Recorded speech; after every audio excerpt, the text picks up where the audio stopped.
Aje, ngasidi kari wari libi tuino. Nungai libi ko babaje.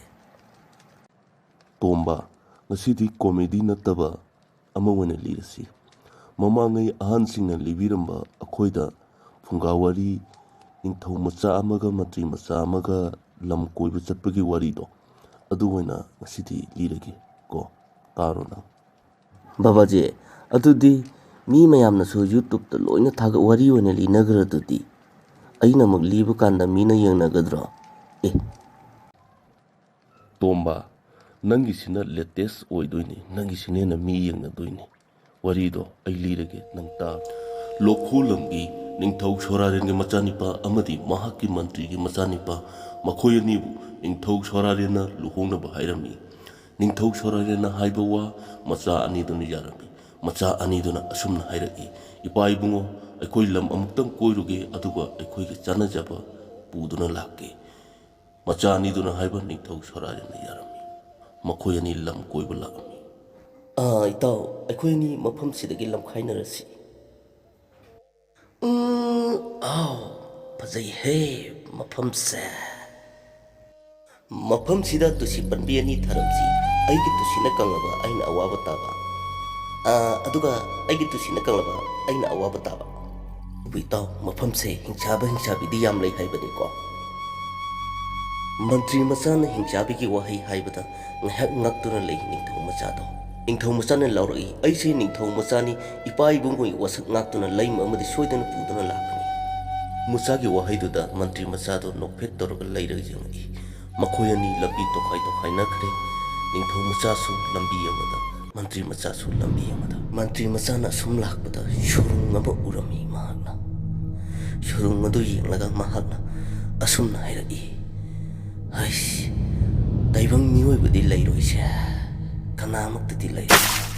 Aish, lok te ising jenthabi makon tai, ising thake, ising leire. Ising da iroi duna leire ba hingchabi ado.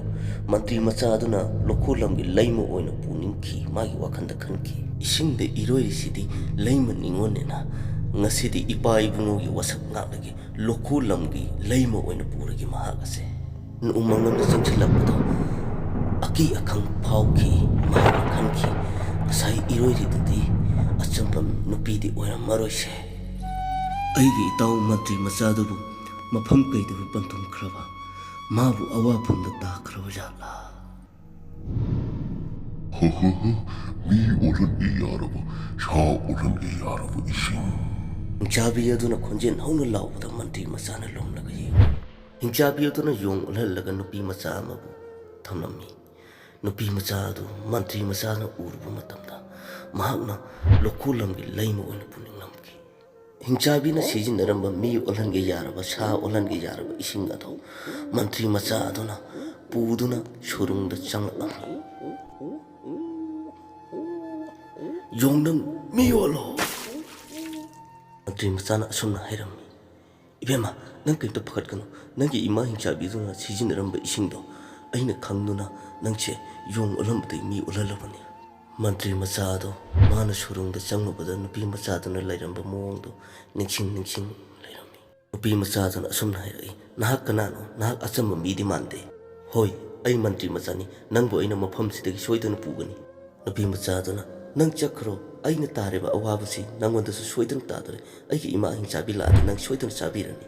Mantri Macha do ahinga do pothadabida ningsingduna adum lairami. Hare nangna nangi ima hingchabida asumna hangu.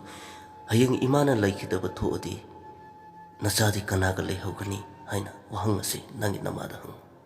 Hare nang jong ulhalagi mi nang jong olo. Mantri Macha na ahinga do pothadabida mana thengnaruba shurung manungda nupi macha ado ningsing adumak ahinga do pothadana khandona lairami. Mantri Macha na asumna khalami hingchabi lising laksunu mahak ase lokhulam gi leimo oina aina pukani. Ahinga adu nongalaga hingchabi aduna thokringaida Mantri Macha na nupi macha adubu mi ulhalaga koibu puthoami. Mantri Macha na nahak ase aina lokhulam gi leimo oina pukani. Nupi aduna asumna hairagi aibu puge khalabadi aigi ima hana maithiba pibiramu. Kege matakta yaliba lirungga tengase lirung thudeaba imagi khwang teng tumba kairaba imagi kok kairaba Masana asumna khale lirung thudekpa tumba thukaiba jabi aduna machinjak thiba chakringaida Mantri Macha aduna lirungga tumba gadu lamthaba chalami thukainaba Mantri Macha aduna lirungga tumba ga thengbada hinjabida anaba phauram hinjabi aduna asumna khalai aina angangduda tamlamba wari adu kanagumbana lumlaga takraba Nupi macha aduna mama hinjabida hanglamni ima na hayang laikidaba thoodi nachadi kanaga lehogani ima hinjabi aduna macha da tamlamba wari adu ningching kanagumbana lumlaga takraba ningching khanduna hinjabi aduna asumna ibema imadi taibang miyoiba hinjabu jati amatana maithiba piba Imana sigadabadi kege panbi mathakta yaliba lirungga tumbaga si lirung teaba imagi khong te tumba kairaba imagi kok kaire hinjabi aduna asumna khalam aina tamlambadi angangbuda kanagumana lumlaga takraba hinjabi ado makhom phogna lauraga chalakle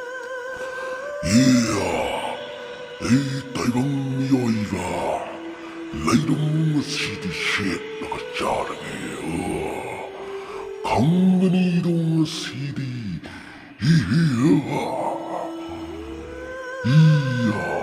leirung sidi kangani